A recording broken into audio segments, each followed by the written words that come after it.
नमस्कार साथियों, कैसे हैं आप लोग। उम्मीद करते हैं आप लोग अच्छे से होंगे और घर पे रह करके आप लोग अपनी पढ़ाई कर रहे होंगे। एक बार फिर से आप सभी का अपने इस यूट्यूब चैनल पर मोस्ट वेलकम करते हैं।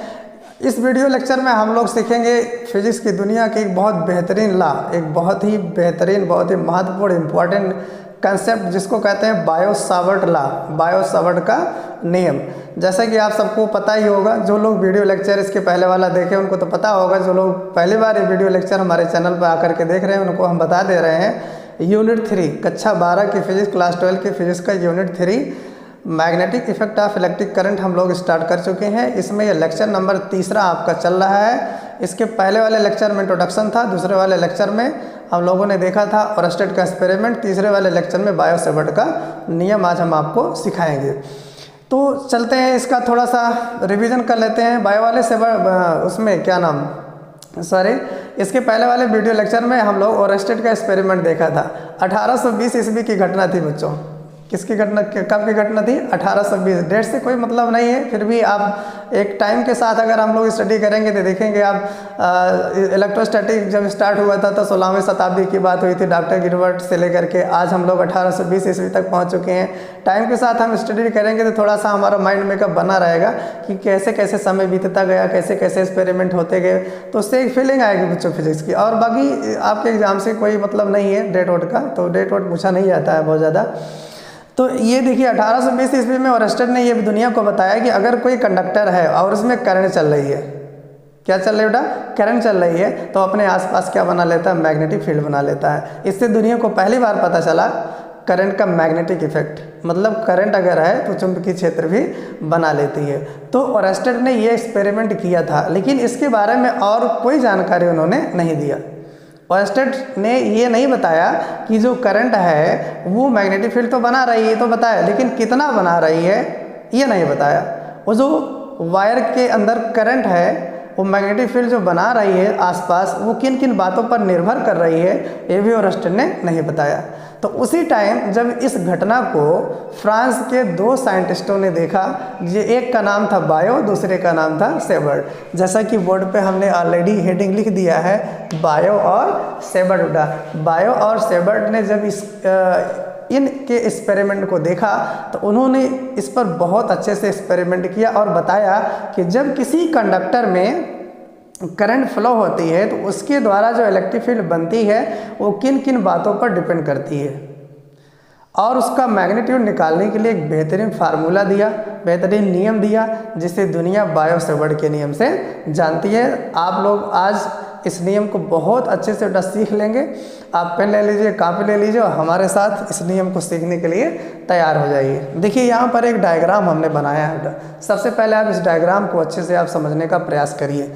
ये एक वायर है जो इस तरीके से टेढ़ा आपको दिख रहा है। एक वायर है, टेढ़ा इसलिए लिया गया है क्योंकि ये जो मैग्नेटिक फील्ड है ना वो एंगल पर भी डिपेंड करती है। किस पे डिपेंड करती है? एंगल पर भी डिपेंड करती है। अभी ये चीज़ आपको पता चल जाएगा। देखो एक वायर इस तरीके से टेढ़ा एक वायर लिया गया है, पहले आप डायग्राम समझिए। और ये इस वायर से यहाँ पर स्मॉल r दूरी पर, इस वायर से स्मॉल r दूरी पर कोई पॉइंट P है जहाँ पर मैग्नेटिक फील्ड हमको ज्ञात करना है, हमें लेना है कि वहाँ पे मैग्नेटिक फील्ड कितना होगा और वहाँ जो मैग्नेटिक फील्ड है वो किन किन बातों पर डिपेंड करेगा। बात समझ में आ रही है?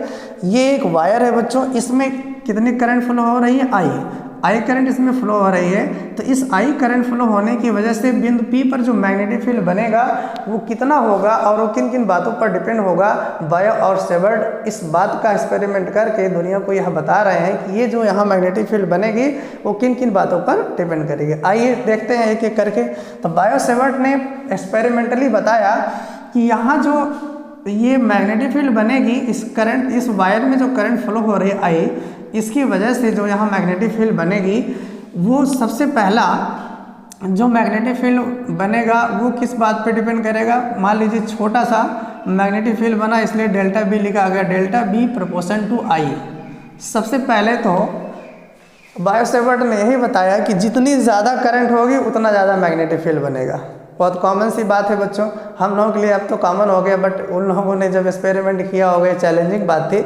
भाई कम करंट रहेगा तो कम मैग्नेटिक फील्ड बनेगा, ज़्यादा अगर करंट रहेगी तो ज़्यादा मैग्नेटिक फील्ड बनेगी। ये बात समझ में आ रहा है। वायर में अगर कम करंट फ्लो करवा रहे हो तो यहाँ मैग्नेटिक फील्ड कम बनेगा, और अगर ज़्यादा मैग्नेटिक इलेक्ट्रिक करंट इसमें फ्लो हो रही है तो ज़्यादा उसमें मैग्नेटिक फील्ड बनेगा उस पॉइंट पर। तो पहली बात ये हो गई डेल्टा बी प्रोपोर्शन टू आई, यानी कि वायर में जितनी करंट फ्लो हो रही है उसके अनुक्रमानुपाती होगा हमारी मैग्नेटिक फील्ड।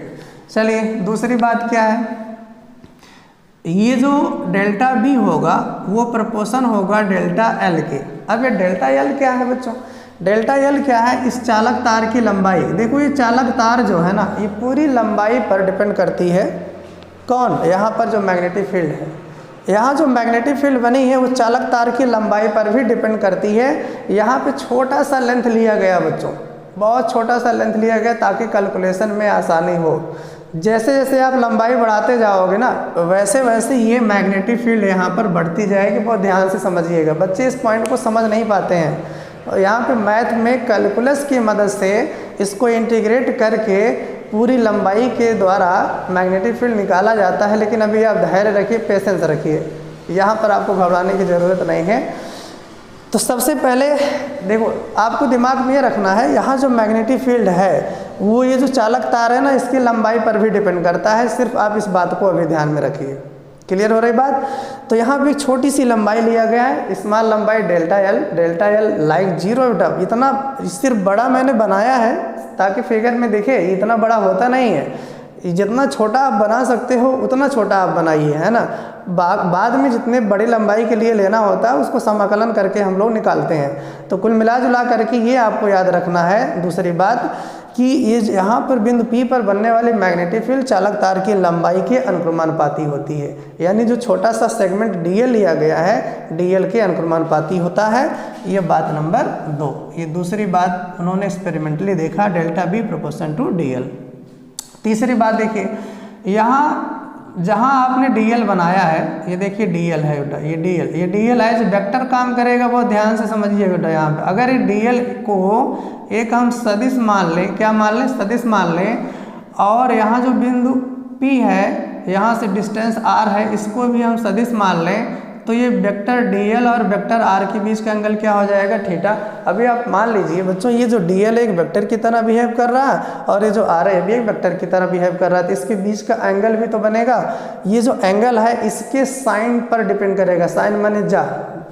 इसका मतलब डेल्टा बी प्रोपोर्शन टू किसके होता? Sine theta. समझ में आ रहा सबको? मतलब DL और R के बीच का जो कोण बना है उसके साइन पर डिपेंड करेगा कौन? इस पॉइंट पर बनने वाला मैग्नेटिक फील्ड। इसका मतलब ये हो गया बच्चों, अगर ये पॉइंट जो है ना इधर उधर घूमे, इधर उधर मूव करे, डिस्टेंस सेम रहे, डिस्टेंस क्या रहे? सेम। अगर इधर उधर वो घूमे तो मैग्नेटिक फील्ड क्या होता है? बदल जाता है। मतलब एंगल पर भी डिपेंड करता है। आप इसको अगर इधर उधर चेंज करोगे, डिस्टेंस सेम रख करके, R ही डिस्टेंस पर अगर इधर उधर घुमाओगे तब भी क्या होगा? मैग्नेटिक फील्ड बदल जाएगा। यानी थीटा पर भी डिपेंड करता है। What is theta? Angle between DL and R।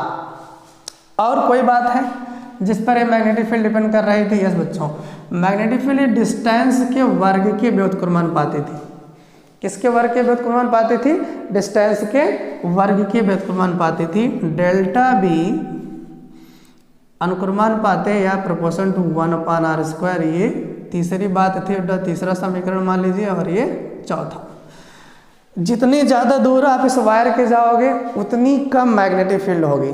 इस वायर से जितना दूर जाओगे मैग्नेटिक फील्ड उतना कम होगी। इनवर्सली स्क्वायर मतलब दूरी के वर्ग के व्युत्क्रमानुपाती होगा। ध्यान से समझिएगा, यहाँ delta B proportion to 1/r² है। तो ये चार बातें बायो और सेवर्ट ने कंक्लूजन करके निकाला। एक बार फिर से सुनिएगा, किसी भी सॉरी बच्चों, किसी भी कंडक्टर में फ्लो हो रही करंट के कारण किसी भी बिंदु पर बनने वाले वैद्युत क्षेत्र की मैग्नेटिक फील्ड की चुंबकीय क्षेत्र एक मिनट थोड़ा सा गड़बड़ी हो रही। चुंबकीय क्षेत्र की तीव्रता आप कह लीजिए या चुंबकीय क्षेत्र कह लीजिए, वो किन किन बातों पर डिपेंड करेगा? वायर में बहने वाली धारा, तार में बहने वाली धारा के अनुक्रमानुपाती होगा। और ये जो छोटा सा सेगमेंट लिया गया है DL उसके अनुक्रमानुपाती होगा। डीएल और आर के बीच के कोण थीटा के थीटा के साइन के अनुक्रमानुपाती होगा और दूरी के वर्ग के व्युत्क्रमानुपाती होगा। अब ये था इनका नियम। अब इन चारों बातों को अगर हम जोड़ करके एक समीकरण में लिख दें तो क्या हो जाएगा, यहाँ पे लिख दे रहे हैं, एक नया समीकरण बनेगा। उपरोक्त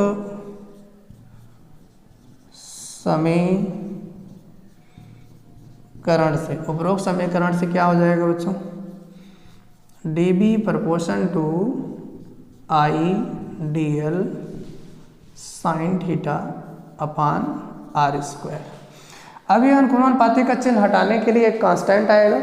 अनुक्रमानुपाती का चिन्ह हटाने के लिए क्या आएगा बच्चों, एक कांस्टेंट आएगा। और ध्यान से देखिएगा वो कांस्टेंट क्या आता है, डेल्टा बी बराबर mu not upon 4 pi I D L sine theta अपान क्या आर स्क्वायर। ये जो आप समीकरण देख रहे हैं डेल्टा बी बराबर mu not upon 4 pi I D L sine theta upon R square, यही जो समीकरण बच्चों यही बायो सेवर्ट का क्या कहलाता है, नियम कहलाता है। यही समीकरण बायो सेवर्ट का नियम कहलाता है। यही समीकरण बायो सेवर्ट का क्या कहलाता है, नियम। यहाँ पर ये जो म्यू नॉट अपान 4 पाई ये है, ये आपका क्या है, ये कांस्टेंट है। Mu not upon 4 pi constant है। म्यू नॉट अपान 4 पाई क्या बेटा, नियतांक है। इसको आपको अभी याद रखना है। और यहाँ पे म्यू नॉट क्या है, ये वायु अथवा निर्वात की विद्युत